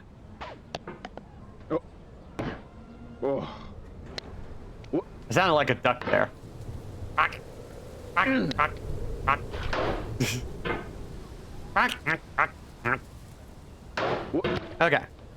don't have as fancy a story for Caden. Pretty sure I had thought it up after hearing about that life hack of making a work zone to get through your 9-to-5 job and wound up liking it too much. Dude, that freaking rules.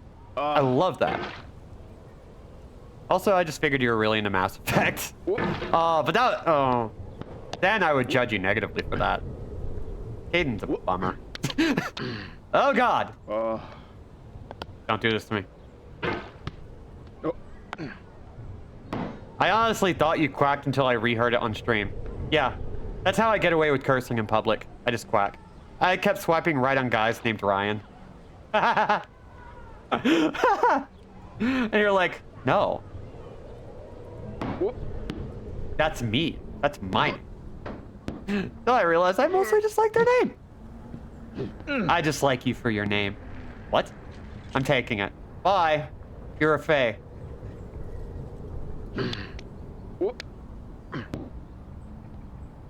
You're a fairy. Can I have your name? Thank you. I think I'll keep it.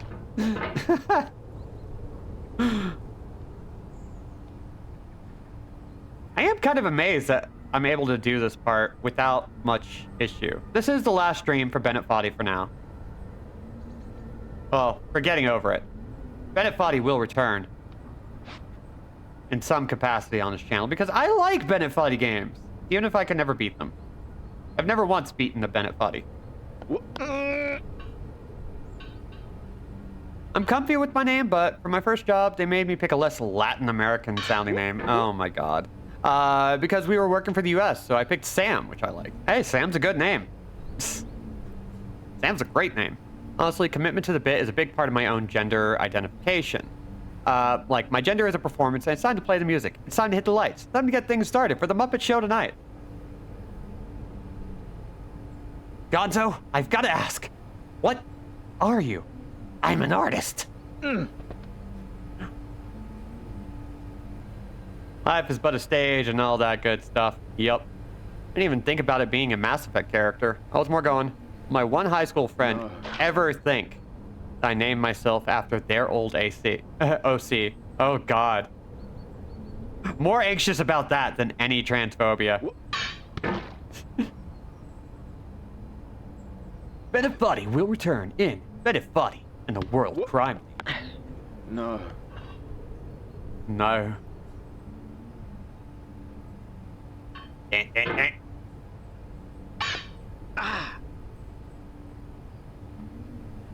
Okay. I'm only just now getting to the point where I'm kind of feeling out how I need to hold my mouse for this game. And how to very relaxedly get myself to do what it is I need to do. Hell yeah. Gender identity should be opt-in. Actually, yes.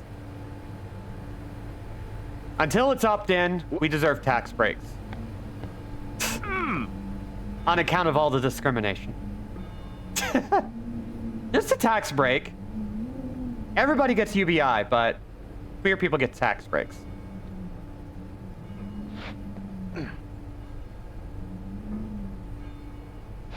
You don't have to prove it. You just say you're queer. It's fine. It'll be a good way to destigmatize. Tax breaks and opt-in. Hell yeah. Tax breaks for everybody, but if we're not going to get it for everybody, give it to queer people. Rich people don't need any more tax breaks. In fact, no tax breaks for rich people ever. Ah! Whoa! There was a car? Yo! If I didn't mess that up, I would have never seen that car.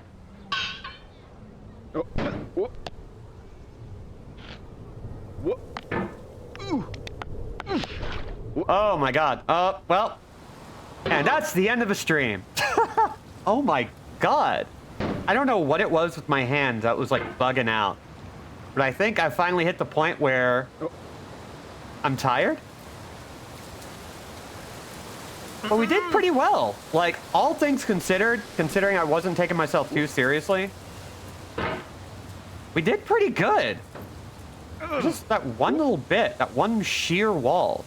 And sheer walls have been our downfall this whole time. Okay, you know what? Okay, if this game had come out in 1996, people would be talking about how if you land on that car, you can get inside and drive it to the end. I love his little whoop. Yeah, it's a good bit. You got to a new tough point, so respect. Yeah. We foddered. Did the game run out of quotes, or did they get turned off? We kept falling back into the same position, so yeah. We ran out. He actually got to the point where he said, I'll just let you do this. So he doesn't even, like, make comments about us failing anymore. I was just talking about how I was starting to learn how to hold the mouse. And then, for whatever reason, my hands just kind of seized up a little bit. Which happens. I'm 38. My body is breaking down, slowly but surely. I'm getting hotter. But I'm also getting more and more busted. Which, thank goodness, because people will take care of you more if you're hot. Need a bev? I'm good. I am bevved up. I haven't even touched my tea that you made me, even though I'm very appreciative. Bennett Foddy, waiting patiently to finish the rest of the speech. He's so patient.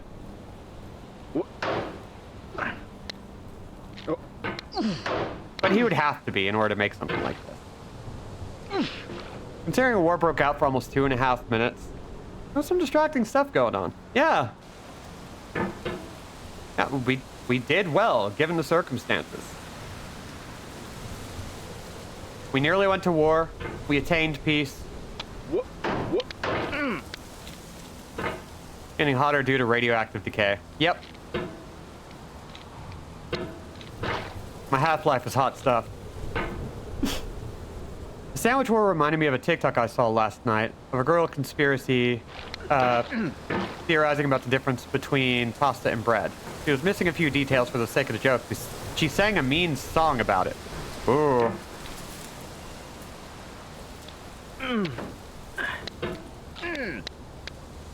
Yo, that was a good little bit. Mario's sitting and smiling with crosshands.jpg. Beautiful.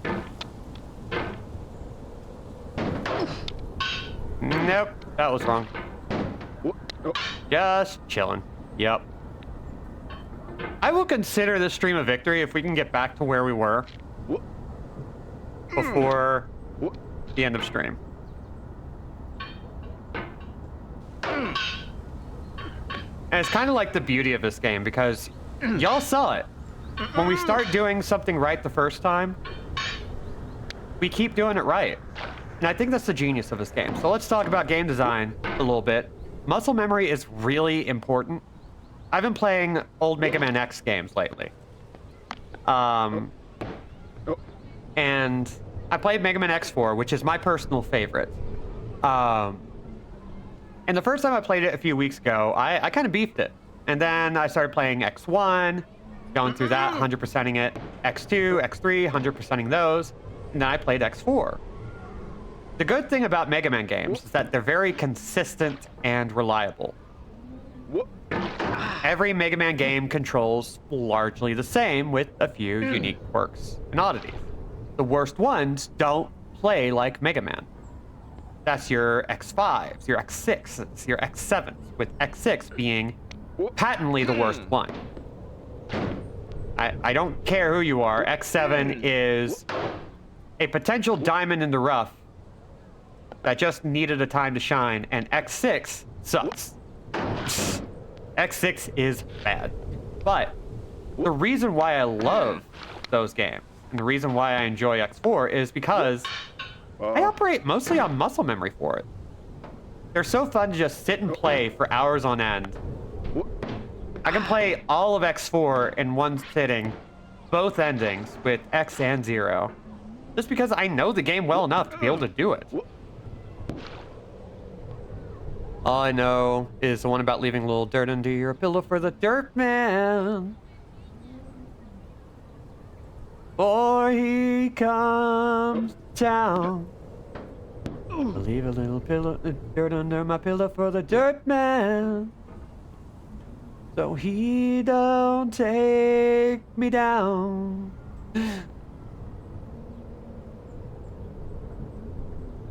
Same singer as Octopus, I'm onto you. I know that you're an alien. Wow. How you feeling about... Ooh, hello, Genda Expanded. It's been a minute. How you feeling about the Mega Man Zero series? As I play through the X games, I appreciate the Zero games more. But the Zero games are... This is the weird thing.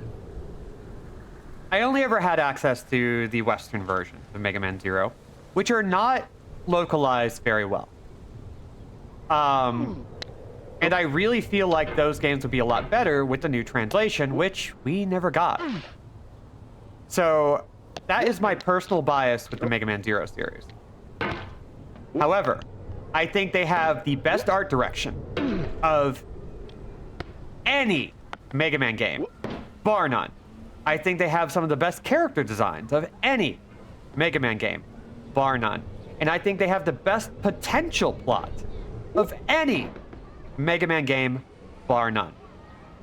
I do also feel like there are aspects of those games that are rough, probably because of budget and time.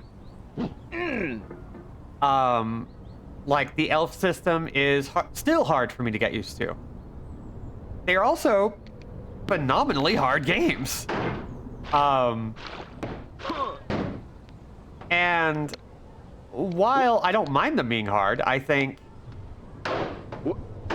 certain Mega Man games are needlessly hard. Mega Man 3, Mega Man X3 is really frustrating.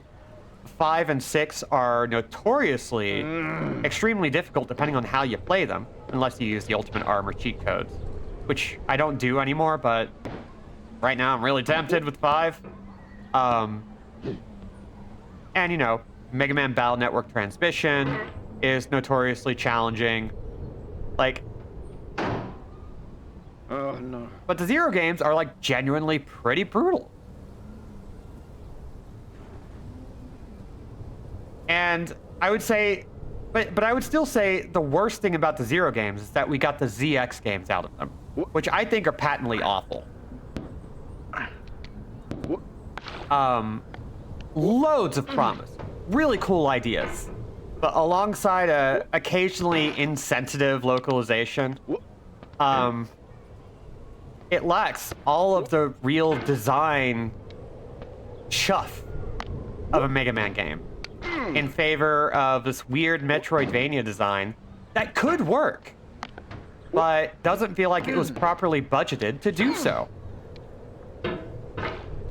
Like, if they had done bespoke environments, did a little bit more Symphony of a Night than, say, Chasm, for those of you who get that indie reference. It's a game that tried to use proc gen for a lot of its Metroidvania elements, and it did not work out very well in its favor. Like, the ZX games could have been good. A little bit more childish at times. They're not quite what I wanted, but I'm happy to play them. But they are also games I have never even tried to play legitimately. I own them, but I always try to cheat or use guides because, man, ugh. They're not... And they are so built on what came from Zero games. And so I would say, above all else, if I never got the ZX or ZX Advent games, then I might be okay with not getting Mega Man Zero. That's my verdict. I think the Zero games are... It is my favorite series, even though none of them are my favorite Mega Man game. That's still X4. And honestly, Mega Man X8 and Mega Man 2. And honestly, I have a soft spot for 5 and 6. No. Even though those are also not fantastic games. I just like them. They're fun. They're fine. Whoa. Hey. Oh, there we go. Yeah, that's where I stand. I think they're really good. I think they could be great, and they're not. And I don't. And I think if Capcom had just invested in them like they needed to. The maps being orthogonal to each other definitely did not help. Oh my god, it is so hard to find my way around. You can't do that in a Mega Man game. It sucks. I hate it. I want to like ZX because it's Mega Man and Tokusatsu. Yeah. And it has some good stuff in it. There are elements of it that really resonate with what worked about the narrative of Zero. But even if I were to really like the narrative of the ZX games, I would much rather play Mega Man EXE. Because while those are a little bit more kiddie, they also know how to have fun. And the mechanics don't usually get to, I don't know, up their own butt.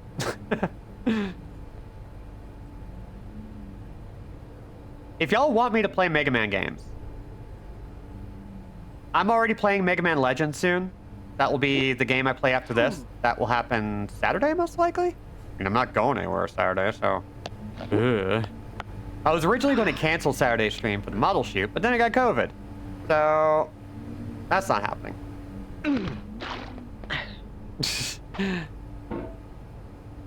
I want a new weird spin-off for Classic X Interstitial series that gets Toru Nakayama back for arts.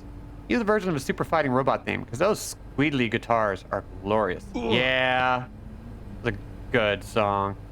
I'm a chump that still hasn't played Legends. Oh my goodness, we are going to play all 3 Legends games. We are even playing Misadventures of Trombone.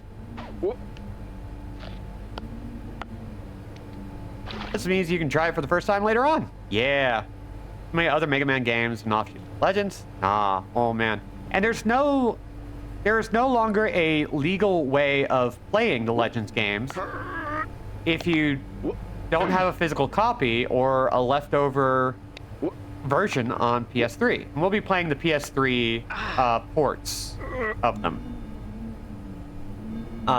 which are a lot of fun. They work great. We're gonna have a good time. Whoop.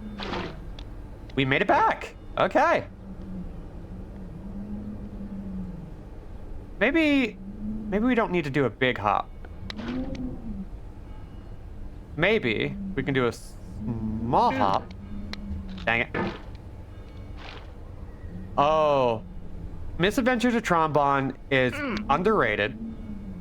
And Legends 2 is fantastic. Like, 2 is phenomenally good. And also really painful. We will feel the pain of the fact that Mega Man Legends 3 never happened. And I hate that. By the end, you're gonna be like, what the fuck? Capcom, I'm mad at you now. After we had just done all the Resident Evil remakes and talked about how good they were. And they're really good. If you don't believe that, I don't really know what to tell you. They're fantastic.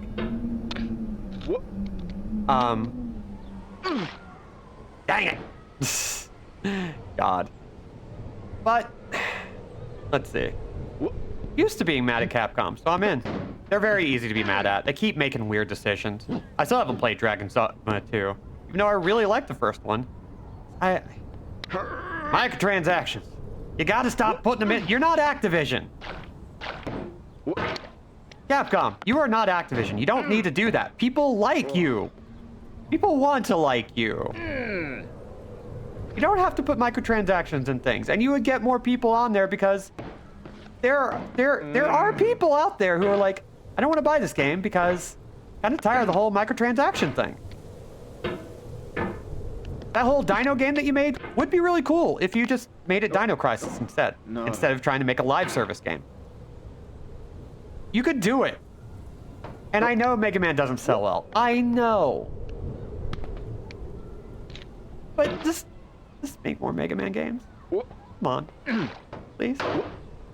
Make more Darkstalkers, you nuts. Ugh. At least the fighting game collections that are coming out have like Power Stone and Project Justice, which a lot of people haven't played because it was only for Dreamcast. But still. Anyway. I think we're just about at the end of a stream. So let's go ahead and put on the music. And let's talk about let's catch up. I was replaying Legends on my PSP a bit ago to be ready to play with the others, but I just got busy and fell off. Yeah. Legends Collection. Listen, they already have the X collections. They already put out all of the classic games and gave us a Mega Man 11, which, by the way, pretty good. Mega Man 11, even though it's not the best, pretty good. Let Inti Creates make another Mega Man game that isn't ZX. They've technically been doing that with Gunvolt. I don't like those games as much, but they're still good. Good night, Nickerbob. And yeah, hi, Flores. Welcome back. So yeah, we'll play more Mega Man games. But we'll play Mega Man Legends, because I love Mega Man.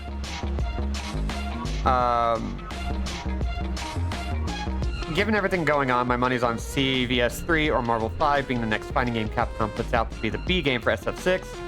Ugh. Please, Capcom, make more fighting games. Make more weird fighting games. Gunvolt isn't Mega Man. And eventually we are going to play Mighty Number 9. because I was a backer of that at a very high tier, and I do not regret it, but it's not good. We're gonna have fun. Anyway, so, hey, barring further sickness, we're back. We'll be back on Saturday with Mega Man Legends 1 for the PlayStation, which is one of my all-time favorite games growing up. It's gonna be really special for me, and I hope you join. With that said, thank you everyone for coming.